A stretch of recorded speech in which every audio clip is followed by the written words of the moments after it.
Well, good afternoon. Good afternoon. I want to speak plainly about the moment that we are in and the actual crisis, not the manufactured one, that we are facing in this city and as a state and as a country. If it sounds to you like I am alarmist, that is because I am ringing an alarm, one that I hope every person listening will heed, both here in Illinois and across the country. Over the weekend, we learned from the media that Donald Trump has been planning for quite a while now to deploy armed military personnel to the streets of Chicago. This is exactly the type of overreach that our country's founders warned against, and it's the reason that they established a federal system with a separation of powers built on checks and balances. What President Trump is doing is unprecedented and unwarranted. It is illegal. It is unconstitutional. It is un-American. No one from the White House or the executive branch has reached out to me or to the mayor. No one has reached out to our staffs. No effort has been made to coordinate or to ask for our assistance in identifying any actions that might be helpful to us. Local law enforcement has not been contacted. We have made no requests for federal intervention. None. We found out what Donald Trump was planning the same way that all of you did. We read a story in the Washington Post. If this was really about fighting crime and making the streets safe, what possible justification could the White House have for planning such an exceptional action without any conversations or consultations with the governor, the mayor, or the police? Let me answer that question. This is not about fighting crime. This is about Donald Trump searching for any justification to deploy the military in a blue city, in a blue state, to try and intimidate his political rivals. This is about the President of the United States and his complicit lackey, Stephen Miller, searching for ways to lay the groundwork to circumvent our democracy, militarize our cities, and end elections. There is no emergency in Chicago that calls for armed military intervention. There is no insurrection. There is no insurrection. Like every major American city in both blue and red states, we deal with crime in Chicago. Indeed, the violent crime rate is worse in red states and red cities. Here in Chicago, our civilian police force and elected leaders work every day to combat crime and to improve public safety. And it's working. Not one person here today will claim we have solved all crime in Chicago, nor can that be said of any major American metro area. But calling the military into a U.S. city to invade our streets and neighborhoods and disrupt the lives of everyday people is an extraordinary action, and it should require extraordinary justification. Look around you right now. Does this look like an emergency? Look at this. Go talk to the people of Chicago who are enjoying a gorgeous afternoon in this city. Ask the families buying ice cream on the Riverwalk. Go see the students who are at the beach after school. Talk to the workers that I just met taking the water taxi to get here. Find a family who's enjoying today sitting on their front porch and ask if they want their neighborhoods turned into a war zone by a wannabe dictator. Ask if they'd like to pass through a checkpoint with unidentified officers in masks while taking their kids to school. Crime is a reality we all face in this country.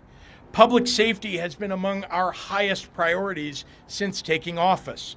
We have hired more police and given them more funding. We banned assault weapons, ghost guns, bump stocks, and high-capacity magazines. We invested historic amounts into community violence intervention programs. We listened to our local communities, to the people who live and work in the places that are most affected by crime, and asked them what they needed to help make their neighborhoods safer. Those strategies have been working. Crime is dropping in Chicago. Murders are down 32% compared to last year and nearly cut in half since 2021. Shootings are down 37% since last year and 57% from 4 years ago. Robberies are down 34% year over year. Burglaries down 21%. Motor vehicle thefts down 26%. So in case there was any doubt as to the motivation behind Trump's military occupations, take note. 13 of the top 20 cities in homicide rate have Republican governors. None of these cities is Chicago. 8 of the top 10 states with the highest homicide rates are led by Republicans. None of those states is Illinois. Memphis, Tennessee, Hattiesburg, Mississippi have higher crime rates than Chicago, and yet Donald Trump is sending troops here and not there? Ask yourself why. If Donald Trump was actually serious about fighting crime in cities like Chicago, he, along with his congressional Republicans, would not be cutting over $800 million in public safety and crime prevention grants nationally, including cutting $158 million in funding to Illinois for violence prevention programs that deploy trained outreach workers to de-escalate conflict on our streets. Cutting $71 million in law enforcement grants to Illinois, direct money for police departments through programs like Project Safe Neighborhoods, the state and local anti-terrorism training program, and the Rural Violent Crime Reduction Initiative. Cutting $137 million in child protection measures in Illinois that protect our kids against abuse and neglect. Trump is defunding the police. To the members of the press who are assembled here today and listening across the country, I am asking for your courage to tell it like it is. This is not a time to pretend here that there are two sides to this story. This is not a time to fall back into the reflexive crouch that I so often see, where the authoritarian creep by this administration is ignored in favor of some horse race piece on who will be helped politically by the president's actions. Donald Trump wants to use the military to occupy a U.S. city, punish his dissidents, and score political points. If this were happening in any other country, we would have no trouble calling it what it is, a dangerous power grab. Look at the people assembled before you today, behind me. This is a full cross-section of Chicago's leaders from the business world, the faith community, law enforcement, education, community organizations, and more.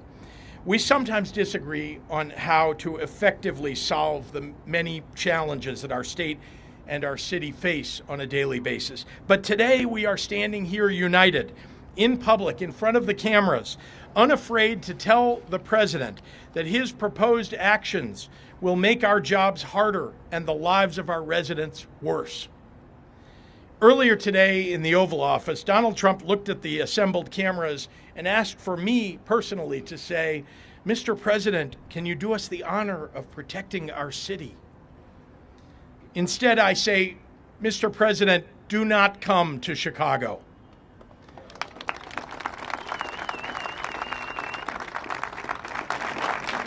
You are neither wanted here nor needed here. Your remarks about this effort over the last several weeks have betrayed a continuing slip in your mental faculties and are not fit for the auspicious office that you occupy. Most alarming, you seem to lack any appropriate concern as our commander-in-chief for the members of the military that you would so callously deploy as pawns in your ever more alarming grabs for power. As a governor, I've had to make the decision in the past to call up members of the National Guard into active service.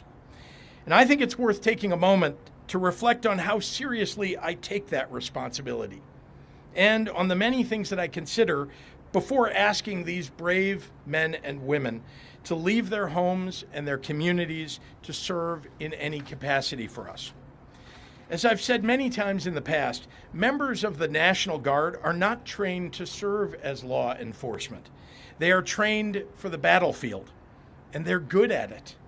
They're not trained to arrest people and read them their Miranda rights. They did not sign up for the National Guard to fight crime. And when we call them into service, we are reaching into local communities and taking people who have jobs and families away from their neighborhoods and the people who rely upon them. It is insulting to their integrity and to the extraordinary sacrifices that they make to serve in the Guard, to use them as a political prop where they could be put in situations where they will be at odds with their local communities, the ones that they seek to serve. I know Donald Trump doesn't care about the well-being of the members of our military, but I do. And so do all the people standing here. So let me speak to all Illinoisans and to all Chicagoans right now. Hopefully the president will reconsider this dangerous and misguided encroachment upon our state and our city's sovereignty. Hopefully rational voices, if there are any left inside the White House or the Pentagon, will prevail in the coming days. If not, we are going to face an unprecedented and difficult time ahead. But I know you, Chicago, and I know you are up to it. When you protest, do it peacefully. Be sure to continue Chicago's long tradition of nonviolent resistance. Remember that the members of the military and the National Guard who will be asked to walk these streets are, for the most part, here unwillingly. And remember that they can be court-martialed and their lives ruined if they resist deployment. Look to the members of the faith community standing behind me today for guidance on how to mobilize. To my fellow governors across the nation who would consider pulling your National Guards from their duties at home to come into my state against the wishes of its elected representatives and its people, you would be failing your constituents and your country. Cooperation and coordination between our states is vital to the fabric of our nation, and it benefits us all. Any action undercutting that and violating the sacred sovereignty of our state to cater to the ego of a dictator will be responded to. The state of Illinois is ready to stand against this military deployment with every peaceful tool we have. We will see the Trump administration in court. We will use every lever at our disposal to protect the people of Illinois and their rights. Finally, to the Trump administration officials who are complicit in this scheme, to the public servants who have forsaken their oath to the Constitution to serve the petty whims of an arrogant little man, to any federal official who would come to Chicago and try to incite my people into violence as a pretext for something darker and more dangerous, we are watching and we are taking names. This country has survived darker periods than the one that we're going through right now, and eventually the pendulum will swing back, maybe even next year.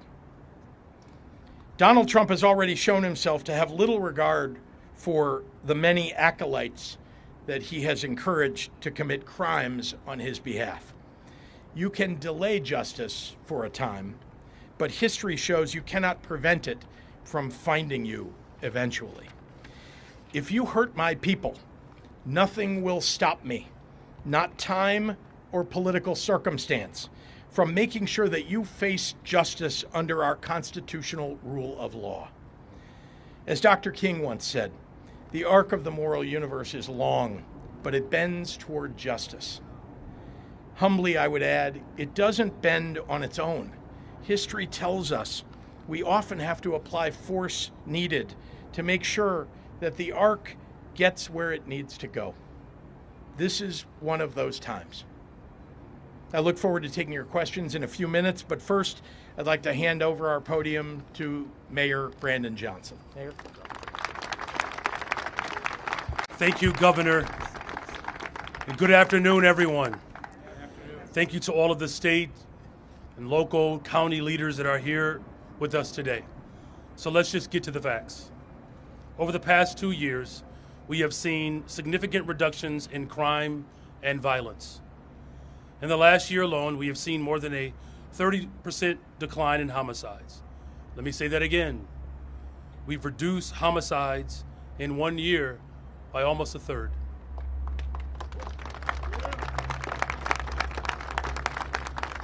We've launched a robberies task force with the Chicago Police Department, effectively reducing robberies by almost 35%. We've worked closely with CPD to restructure the Detectives Bureau to bring the clearance rate up to 76%. It's the highest we've seen in more than a decade. We've worked with the Chicago Police Department and our Community Violence Intervention, CVI partners, to reduce shootings by almost 40%. Almost 40%. We've done that in 1 year. This is significant progress, and it's historic progress. We've had the safest April in the city of Chicago since 1962, more than 6 decades. And according to FBI data, Chicago is not in the top 25 of the most dangerous cities in the United States. And these facts are indisputable and widely acknowledged. Yet there are those who want to twist our words to make it seem as though we think that our job is finished. So let me be perfectly clear. Our work to make our city safer still continues. And while we have made progress, that doesn't mean that we will rest. In fact, we know that we have more work to do. And that work is what wakes me up every single day. It's what I think about before I go to bed. That is our focus every single day, and it will continue to be our top priority until Chicagoans feel safe in their neighborhoods, regardless of their zip codes. We cannot call ourselves a safe city until every Chicagoan in our beloved city feels safe, whether you live in Austin or North Lawndale or South Shore. Every single Chicagoan deserves to feel safe. There are those who might ask, if we have seen consistent historic reductions in crime and violence across our city over the past 2 years, and if we are not even in the top 25 most dangerous cities, then why are we now being targeted by the Trump administration for a military occupation? We are being targeted because of what and who we represent. Chicago was known as a working class city. We are the birthplace of the labor movement, and we will always be a union town. But we're also a diverse city, Black and Latinx, Asian, Indigenous, and whites. We are a city with vibrant neighborhoods that represent every single nationality and every immigrant community from around the world, with more than 40 different language groups that are spoken in homes across Chicago. And we are a progressive city. We believe in investing in people. We believe in standing up for the most vulnerable among us. We believe that the solution to homelessness is not the National Guard, but it is housing. Building affordable housing across American cities should be our top priority. We believe that the solution to immigration is not to separate families and throw grandmothers into the back of vans with unmarked vans and masked individuals. The solution is comprehensive immigration reform that allows anyone who wishes to come to our city or our country. If they want to work, they should have a pathway to citizenship. We believe that the solution to poverty is not incarceration, it's investment. Instead of declaring war on the poor, we should remember Lyndon B. Johnson's vision for a greater society that declares war on poverty. And we believe that you don't solve crime by sending in the military. You work every day towards constitutional policing and rebuilding trust between law enforcement and residents. You solve crimes and bring closure to victims when we ensure that our detectives division have all of the tools that they need. You solve crimes and you bring closure to victims when we hold people accountable, of course, but we have to do it constitutionally. Due process, after all, is still a right for every single person in this country. That's how we reduce crime. So we are being targeted because of who we are as a city more than anything else. We are a shining example of what happens when working people stand together. The last thing that Chicagoans want is someone from the outside of our city who doesn't know our city try to dictate and tell us what our city needs. As the mayor of this city, I can tell you that Chicagoans are not calling for a military occupation. They are calling for the same thing that we've been calling for some time, and that's investment. What safe cities across America all have in common, they invest in people, and that's what we're doing in Chicago. We need the federal resources to make sure that we're building more affordable housing, expanding mental and behavioral health care, education, all of these things that could reduce crime and provide real community safety. Instead of spending hundreds of millions of dollars for a publicity stunt to invoke chaos and terror, the federal government should spend that money on proven solutions to crime and violence reduction. We cannot incarcerate our way out of violence. We've already tried that, and we've ended up with the largest prison population in the world without solving the problems of crime and violence. The addiction on jails and incarceration in this country, we have moved past that. It is racist, it is immoral, it is unholy, and it is not the way to drive violence down. We cannot return to the same failed strategies that got us here in the first place. Under the previous presidential administration, we requested more federal resources to address gun violence in our city. We continue to make that same call. We have made significant progress on our own, but there is so much more that we can do if we had real support from the federal government. Our communities need more federal resources for public safety. There's no question about that. But unsolicited, unwarranted military takeover is not needed. Our message is simple. Listen to what our people are actually calling for. We're calling for investments, resources. This stunt that this president is attempting to execute is not real. It doesn't help drive us towards a more safe, affordable big city. And so, in closing, we have some very simple demands. We are calling on the Trump administration to release the $800 million for violence prevention funds that he stole back in April. We are calling for more resources to stop the endless flow of guns into our city. And we are calling for transformational investments into affordable housing and community safety. I'm proud to stand with all of the partners that are here today, as well as mayors and governors across this country. We will defend our democracy. We will protect our humanity. We will stand up for the interests of working people. And so that's the state, local government, the federal delegation that are all here committed, standing firm in our values, standing up for the greatest freaking city in the world, the city of Chicago. Thank you very much. And with that, please welcome our Attorney General, Mr. Kwame Raoul.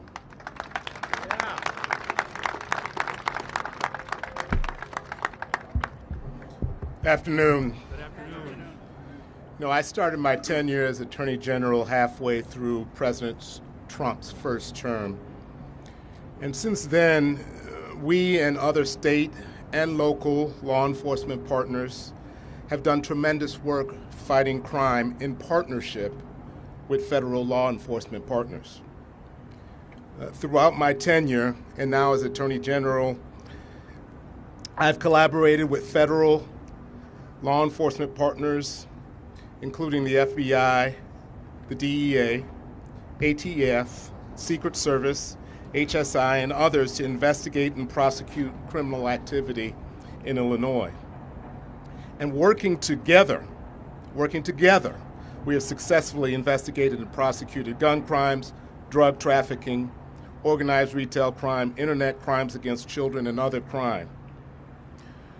We have great law enforcement leaders in Chicago and throughout in Illinois, including a great Chicago police superintendent, a great state police director, and a great sheriff.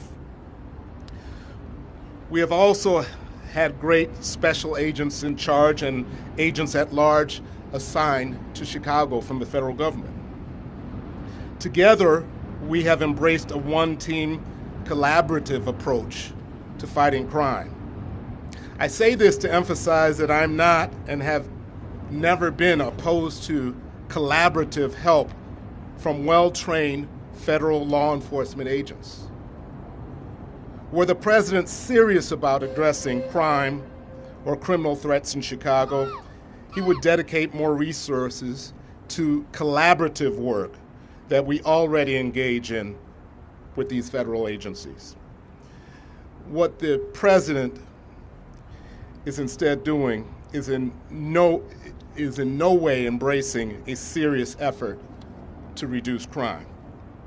Deploying American military personnel who are not trained in civilian law enforcement tactics against American citizens does not promote public safety in our cities.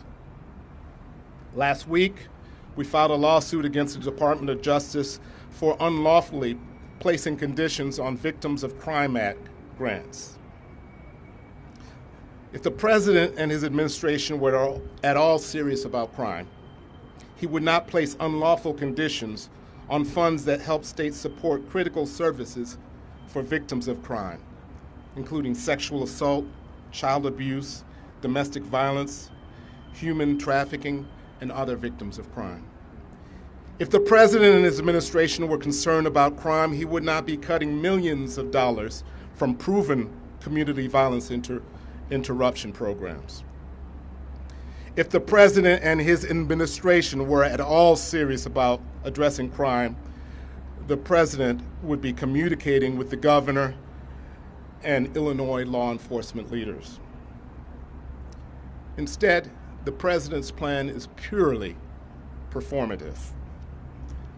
Not only has the president not asked us whether federal intervention is needed, we have made no requests for the type of federal intervention we have seen imposed in Los Angeles or Washington, D.C. The apparent plans to move forward regardless of our unanimous opposition is an offense to the sovereignty of our state and the sovereignty of states at large. It is a dangerous step towards authoritarianism that puts our communities at risk. The Posse Comitatus Act limits federal government's ability to use military for domestic law enforcement. None of the prerequisites for National Guard deployment exist here. There is no emergency in the state of Illinois that requires the use of National Guard. There's no foreign invasion. There's no rebellion. My office has filed close to 36 lawsuits fighting the unlawful overreach of the Trump administration. And we're not afraid to do it again. And this is an administration that frequently disregards our Constitution and federal law. But notwithstanding all of these lawsuits and all of these prior federal overreach, all this prior federal overreach, it's possible that deploying members of the U.S. military against Americans could be the most egregious violation yet. It is immoral and it is dangerous. And we will use every legal tool to fight any unlawful deployment of the military against our American citizens in the city of Chicago and the state of Illinois. At this point, I would like to introduce our great U.S. Senator, Senator Tammy Duckworth.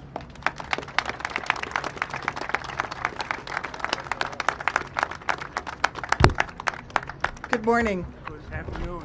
Oh, it is afternoon. You made it. I made it. Good afternoon, everyone. To echo our governor, thank you for being here. Though the circumstances that Trump is seeking to create are both deeply unfortunate and obviously unnecessary. Donald Trump never had the courage himself to raise his right hand and serve his country in uniform. But let me just say from personal experience, and that consists of 23 years in the military, 17 of which proudly as a member of the Illinois National Guard, that the men and women who are brave enough to wear this country's flag on their shoulder are doing so to defend our nation's rights and freedoms, not to protect a tin pot dictator's thin skin or to police their own neighbors. It's not what they signed up for, and it's certainly not what their training is focused on. I don't want to repeat too much of what Governor Pritzker had just laid out, so let me just say that it should come as no surprise that Donald Trump is once again attacking Chicago. He has for a long time, and he will probably keep on doing it for years to come. It is because he is afraid of us. But his attacks don't do anything to change the reality that he has a long pattern of politicizing and misusing our nation's military for his own partisan gain and to crush dissent, and that is beyond outrageous. I went to war. I was federalized as a member of the National Guard to defend America's freedoms. So you better believe that I'm going to speak out when he's doing his damnedest to keep other Americans from speaking out, from exercising their First Amendment rights. And let me say it again, one of the most patriotic things you can do in this nation isn't necessarily serving in uniform. It is standing up and exercising your First Amendment rights and speaking truth to power. We know that Trump's actions are not about law and order. Give me a break. We know this for 1,001 reasons, but I will give you one. Because Trump is flagrantly, even today, refusing to coordinate with state and local officials. Just this morning, I was in touch with the National Guard officials, and they confirmed to me that he has not reached out to them. And if he really cared about health and safety, he wouldn't have cut millions of dollars in gun violence prevention funding just weeks ago. Instead, this is just another sad, desperate attempt by a small man to distract the American people from the price spikes his own policies are still causing and the countless personal scandals he's trying to sweep under the rug and hope that we don't notice. We should not get distracted, but he also should not be forcing our guardsmen and women to have to be away from their loved ones, forcing them to take time off from their full-time jobs simply to stroke his own ego. And let me be clear, our military will feel the cost of this PR stunt as it take resources and focus away from the real missions they need to train for. What they should be doing is preparing for air assault missions. They should be preparing for convoy operations. They should be training to help us in the event of a flood or a tornado and other natural disasters. They should be training to fight, to take the fight to the enemies abroad, not to bring the fight to neighbors here at home.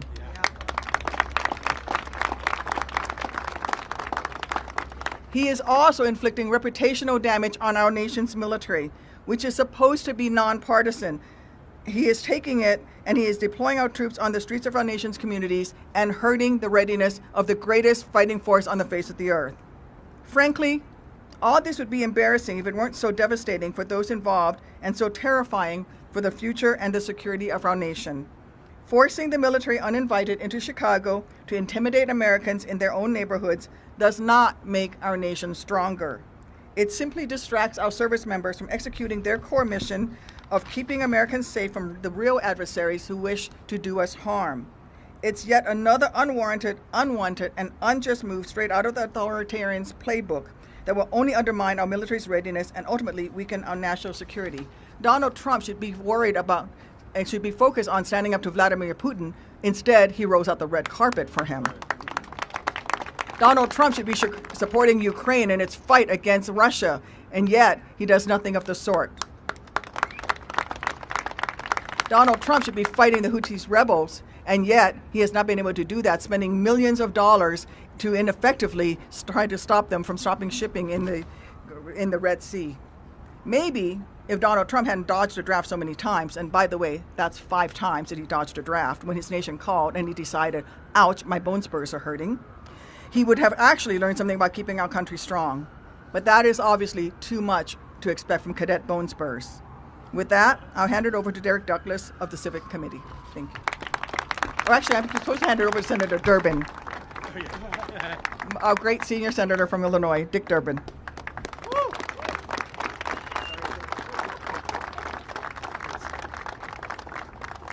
Thank you, Tammy. It's an honor to be here today.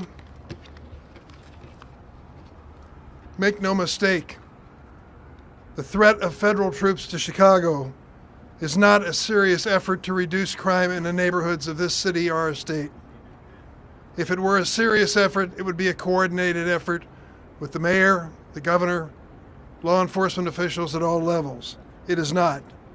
The notion that we are engaging the National Guard in law enforcement has been described by each of the previous speakers, and I won't get into detail.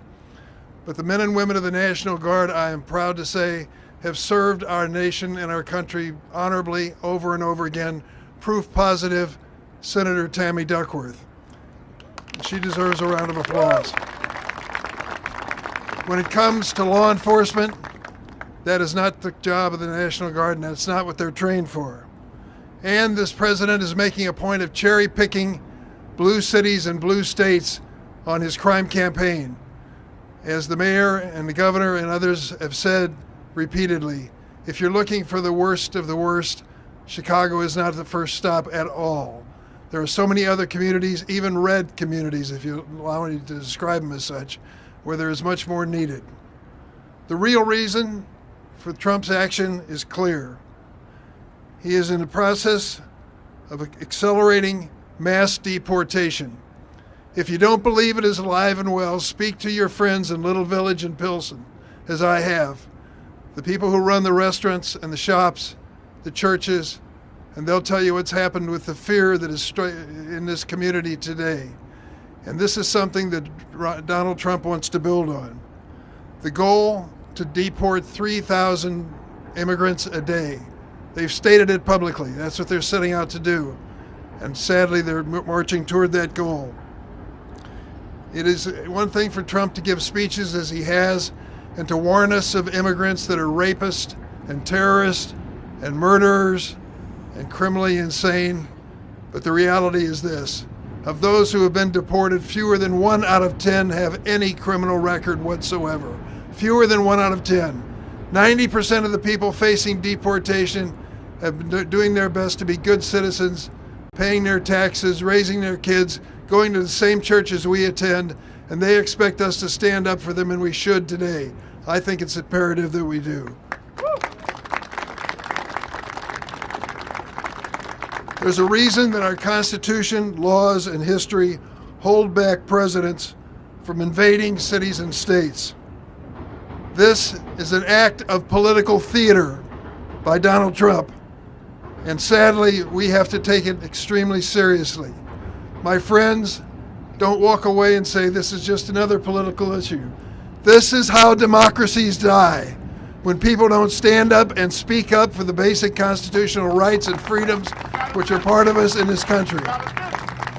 It's time for us to stand up and make sure we state our position under the First Amendment by assembly and gathering, and I've been to many of them. I want to salute the leaders for always making a point of saying they should be peaceful and nonviolent. That's the starting point.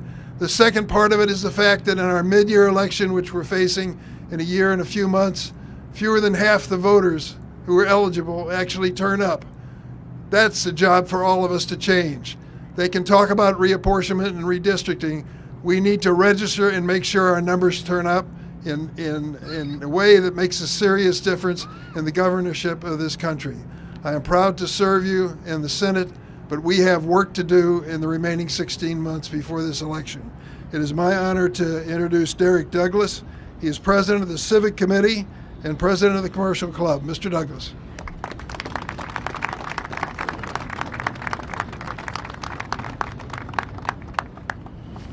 Good afternoon, everyone. Good afternoon.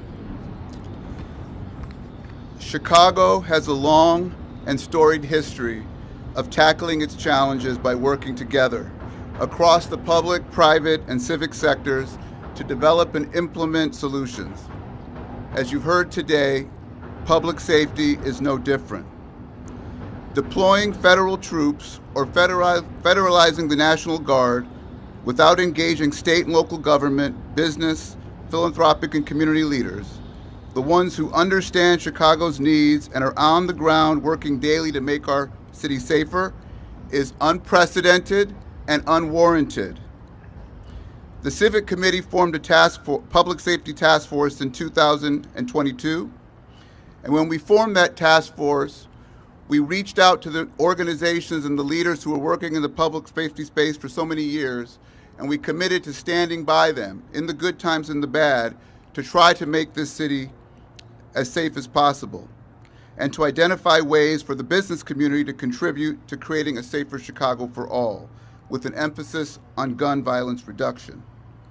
Through those efforts, we work closely with the city, the county, and the state, CPD, Chicago's criminal justice system and leaders, philanthropy, and community-based violence intervention organizations in what we call a one-table approach. And as many of the previous speakers have mentioned, we are making incredible progress on reducing gun violence in our city, even though we have a ways to go. That said, we do believe there is a critical role for federal support that could benefit our city. And we would welcome those to help us be true partners from the federal government in this work. But to be helpful, it needs to be coordinated and integrated with our one-table approach efforts on the ground, not isolated and militarized from afar. For example, if the Trump administration wants to help, it can start by restoring funding for community violence intervention organizations working in our community. You can work with our law enforcement professionals to stop the flow of illegal guns across state lines into Chicago. We can provide resources to take gun cases federal, and we can work with law enforcement entities to stop the deadly flow of fentanyl into our streets. So there are things that could be done, but none of those, to the best of our knowledge, have been put on the table. We have made progress through these coordinated, cross-sectoral efforts of the state, city, county, business, philanthropic, and civic leaders, and community-based violence intervention groups, and most importantly, law enforcement, local law enforcement. Thanks to these partnerships, Chicago has built one of the most robust community violence intervention sectors in the entire country, something we'd like to make a permanent feature of our public safety strategy to help us achieve our goal of making Chicago the safest big city in America. The federal government should look to engage with stakeholders to assess where help is truly needed, instead of cutting funding to this critical work or taking unilateral action that is missing local context. I represent the business community here today, and we stand by the governor, the mayor, our county president, our Illinois federal delegation, Superintendent Snelling, Attorney General Raoul, all of our other partners in this work, and the city that we love, to insist that any offer of federal support be closely coordinated and integrated with our one-table approach to reduce gun violence and its impact on our communities. What we need is aligned action. That's what we have going on in Chicago. What we don't need are disruptions to our economy and our businesses. Active duty military patrolling the streets of our city sends the wrong message and risks slowing our economy and disrupting the progress we've made together. It will impact businesses' bottom lines and ability to operate efficiently. It will impact tourism and employees getting to their jobs. It will impact morale. The kind of sweeping, uncoordinated, indiscriminate action being threatened sets a dangerous precedent, and we stand with our city and all Chicagoans to encourage the administration to productively engage with us to help us continue to make progress on this critical issue. Now with that, I would like to introduce Paco Amador, who is the pastor of New Life Church and the board president of New Life Centers. Thank you.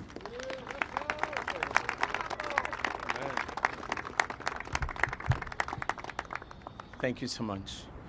As a young college kid, I came to Chicago to study downtown. And I remember as a hungry college student, got in a car with a bunch of people and we drove right into Little Village, Mexican immigrant neighborhood in the city of Chicago. There is an arch at the entrance of the neighborhood. It is, I love this arch. It's a symbol of what Chicago stands for. It's a welcoming doors for migrants and Spanish-speaking people from all over the Midwest of the United States. I go to that arch every single week as a local minister to pray at those doors. I love the fact that it's an arch, but it has no doors. The doors are never closed. There's no doors.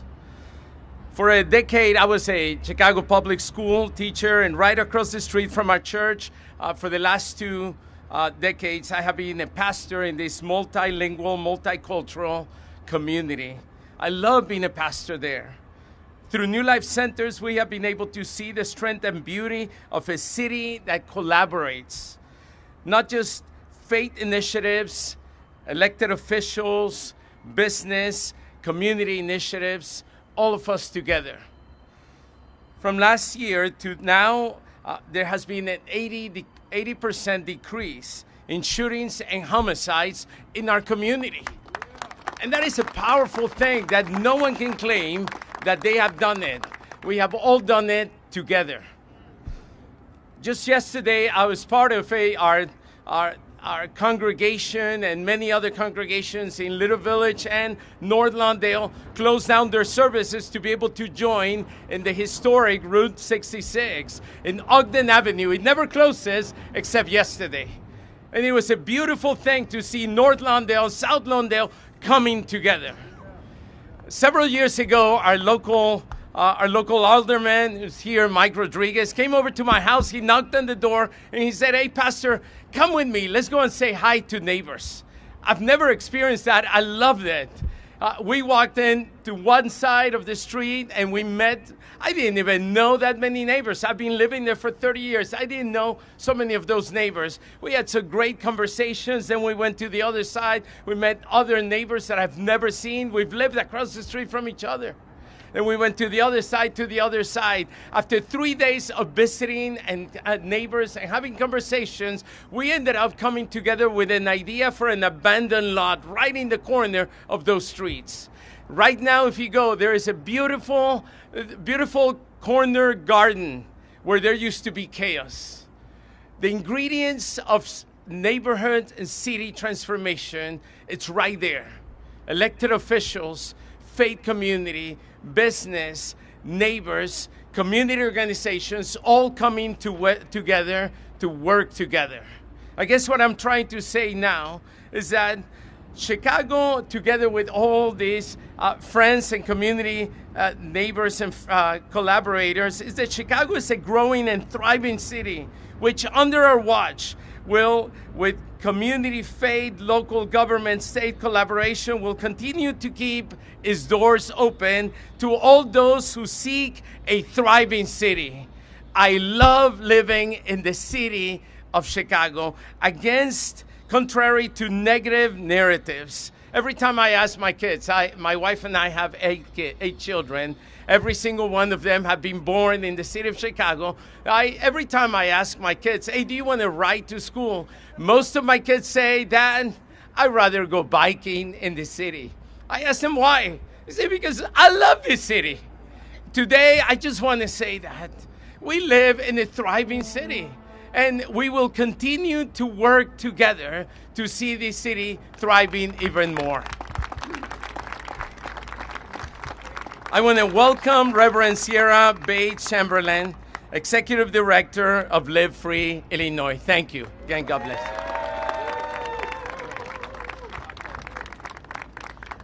Good afternoon. I am Reverend Sierra Bakes Chamberlain. I'm the Executive Director of Live Free Illinois, where we organize over 120 congregations across the state, working at the intersection of gun violence and decarceration. What we are witnessing today is devastating. The President of the United States has chosen to target Black and brown communities already traumatized by state-sanctioned violence and white supremacy. This is not just politics. This is state-sanctioned violence. This is an authoritarian stunt. This is a declaration of war on our people. Two things can be true at the same time. Yes, gun violence has disproportionately impacted Black and brown communities. And yet, across the country, we are seeing historically low numbers in homicides and shootings. That progress is not an accident. It's the work of thousands of mothers, of fathers, of pastors, of organizers, street outreach workers, and young people who wake up every day to build public safety from the ground up. But instead of listening to us, this administration listens to a handful of Judas voices willing to sell out their own community. That is white supremacy, propping up a few to betray the many. And let's tell the truth. There are cities in Missouri, Louisiana, Mississippi with higher homicide rates than Chicago, yet they were not targeted. Why? Because this is not about saving lives. It's about punishing Illinois leadership, punishing Black and brown resistance, and punishing Black hope. Chicago and people across Illinois, we don't need soldiers in our streets. We need resources in our schools. We don't need tanks in our neighborhoods. We need jobs, housing, and health care. We don't need an army to occupy us. We need our tax dollars invested in us. If the president truly cared about violence, he would invest in community-based solutions. If he cared about safety, he would hold gun manufacturers accountable. But instead, he has chosen to weaponize the military against Black and brown lives, and that ain't right. Illinois, we will not be fooled. We will not be divided. This is a modern-day attack to roll back our civil and human rights. But God has not given us the spirit of fear. And though the kingdom of heaven suffered violence, the violent will take it by force. So hear me. We will not bow. We will not break. We will not bow down. We will not stand. We will resist. We will stand. And we will fight for our freedom and our communities, our rights by faith, courage, and collective power. And by the way, release the Epstein files. And with that being said, I introduce Father Michael Flager.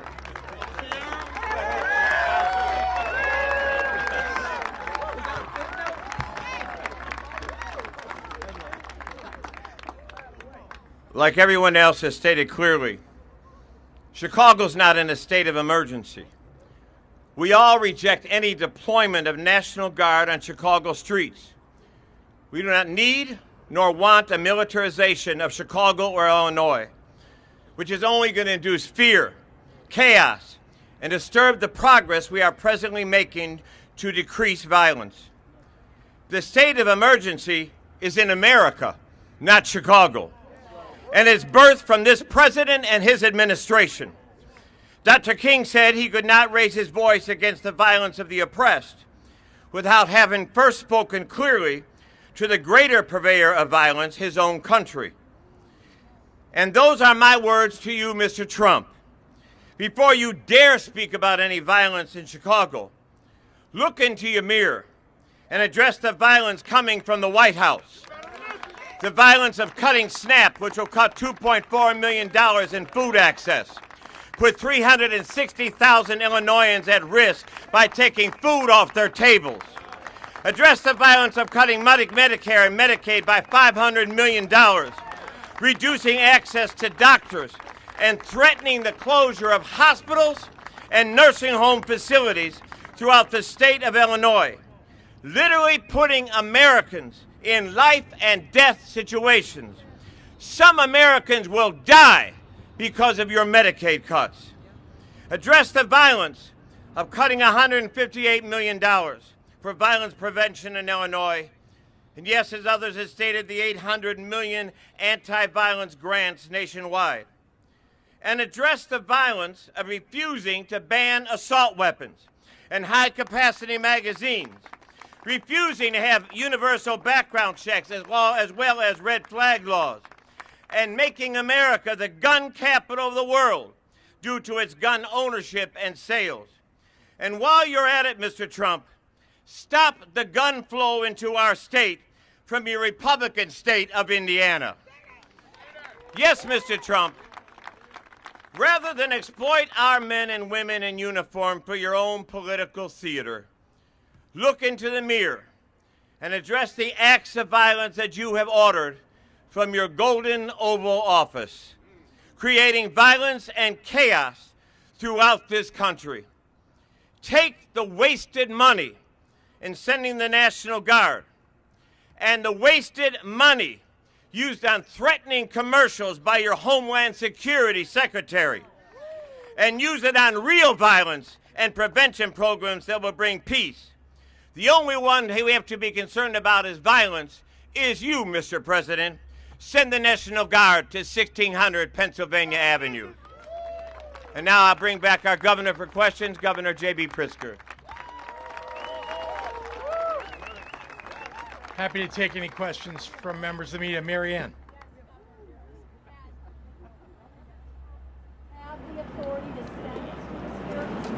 Well, that's going to be litigated. Does Donald Trump have the legal authority? It's unconstitutional. It's against the law. We talked about posse comitatus. There is no reason why American military can be or should be in American cities when there is not an insurrection.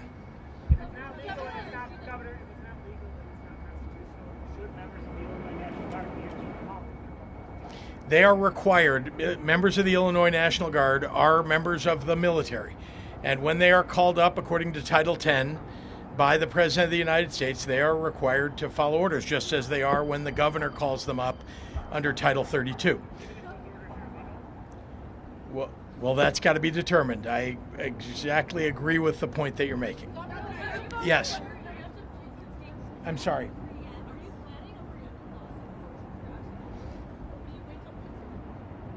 Maybe I can ask the Attorney General to talk about his work.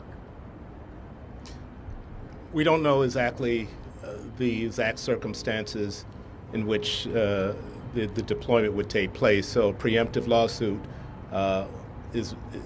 couldn't be targeted to a specific targeting of the military. So we don't anticipate that, but we don't rule it out.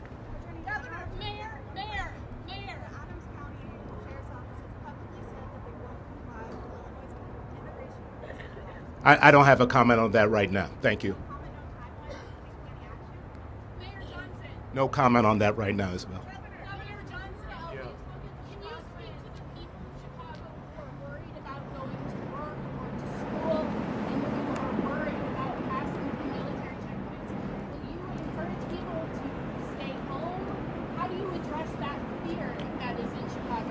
You know, thank you for that question. The way we address the fear is that we stand firm together. That's why you have this full display today, that we are going to have the backs of working people across this city, and that any attempt to intimidate our people from being able to live their lives, that is the quintessential example of terrorism. And we will not bend, break, or bow to that type of tyranny. So we're going to continue to make sure that the people of Chicago know their rights, and business, philanthropic, labor, elected leaders, faith leaders. We're all going to put our arms around every single resident of this city to ensure that our way of life is not disrupted. Shia.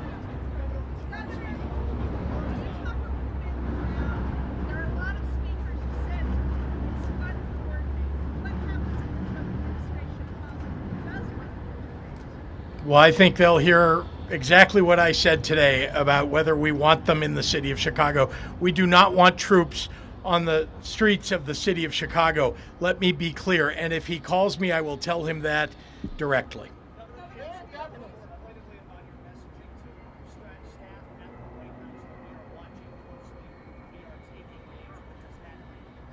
It simply means that people who are breaking the law, who are acting in unconstitutional fashion, will be held accountable, must be held accountable. Yes.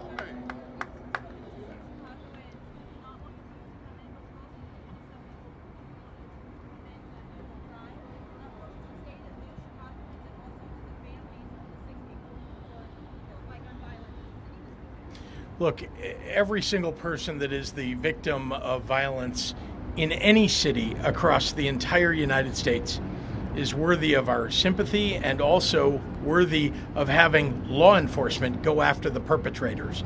That is what we do in the city of Chicago. That is what we do in the state of Illinois. We will not give up on that. We will stand up for the people of the state of Illinois and the city of Chicago by following the law. Thank you. I got you. I can speak for Chicagoans. Look, Chicagoans are not asking for a militarized force to occupy our city. They're not asking for that. I can tell you what Chicagoans are asking for. They want us to build more affordable housing. They want us to invest more in young people. They want us to ensure that we're creating mental and behavioral health care services. And do you know how I know that's what they want? It's because that's what's working. There's a 32% reduction in homicides. That's not an easy feat to accomplish. And we're doing that collectively. Chicagoans, here's what Chicagoans want. We want a reimbursement from our tax dollars that we send to the federal government, to send it right back to the city of Chicago to ensure that we build safe and affordable communities. That's exactly what they want. Go ahead. Why the fake backdrop of public safety when not equal? Why not equal? Why not being the equal violence and the crime is happening? Can you answer that? Look, as we said before, protecting our First Amendment is the top priority of our democracy. And so, of course, we want people to raise and elevate their voices, but they have to do it in a very peaceful way. Let me be very clear here. The Trump administration, they are trying to incite and provoke violence. And so that's why you're seeing a very coordinated, disciplined response in this moment. Look, there's no secret that the city of Chicago has been on the front line fighting for justice, not just for Chicago, but for folks across this country. This is the city that said, keep hope alive. This is the city that birthed, yes, we can. And so we know how to resist, we know how to raise our voices, we know how to do that in a constitutional way, and that's what we're calling for. Thank you.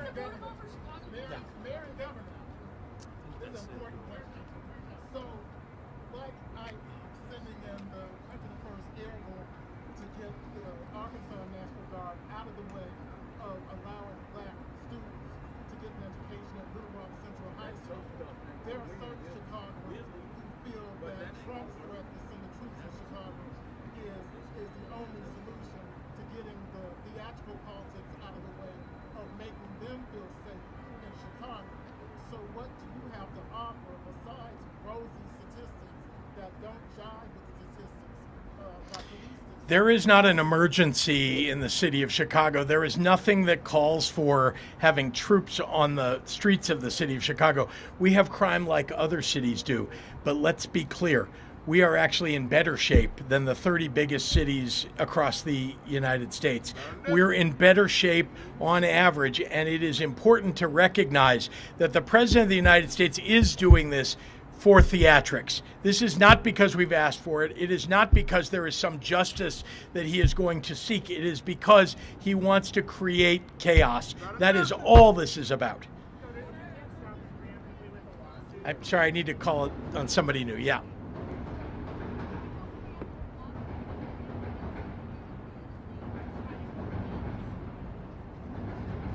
Well, one thing that we're trying to make clear to the entire United States is that this is a great city. Look at how beautiful this city is. This city is moving in the right direction on crime. That we have been, in fact, over the last 4 years, we have seen homicides drop in half. And that is something that the President of the United States should pay attention to. I know he doesn't read, I know he doesn't listen to very many people, but I know he watches television. And so perhaps if somebody from Fox News or from Newsmax is here, they'll cover the fact that Chicago is in much better shape as a result of the work that we are doing to prevent crime, to interrupt crime, to reduce crime, to increase the number of police. Our state police are up during my time in office. I want the president to understand that we do not want troops on the ground in the city of Chicago. Neither do the people of Chicago or the people of the state. Yes, ma'am.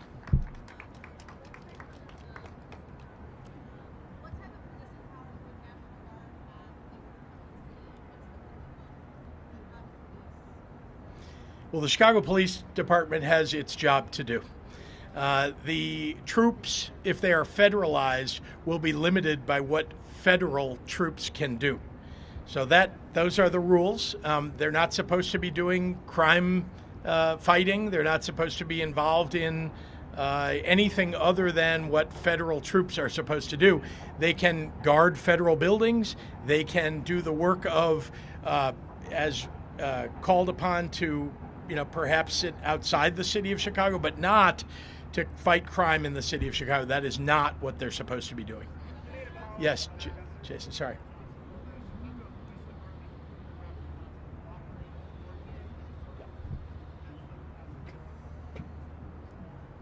So the police department is under the direction of my leadership, my superintendent, Superintendent Snelling. We have our own autonomy in terms of how we protect this city. As the governor has articulated, federal troops are not police officers. They don't have that authority or that power. So the very thing in which the president is claiming he wants them to do, they don't have the authority to do that.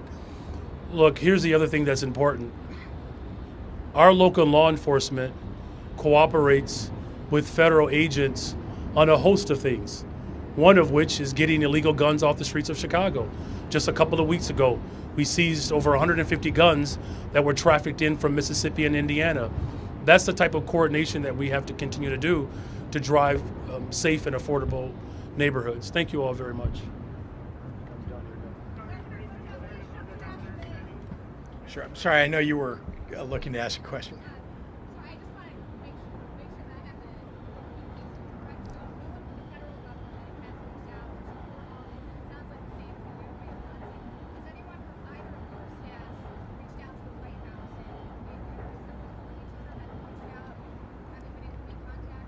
If we needed them to call in troops or we needed to have the National Guard federalized, we would call them. We are not calling them. We do not need that. This is going to be the last question.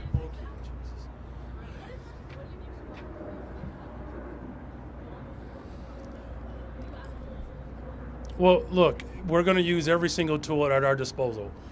Here's the most important thing to note today, is that you have complete alignment across the entire city of Chicago, that the city of Chicago firmly rejects militarized forces occupying our city. It is uncoordinated, uncalled for, and unsound. The best way to build safe and affordable communities, not just in Chicago, but across this country, is to invest in them. The safest cities in America invest in people, and that's exactly what we're doing. Thank you all very much. Have a great day.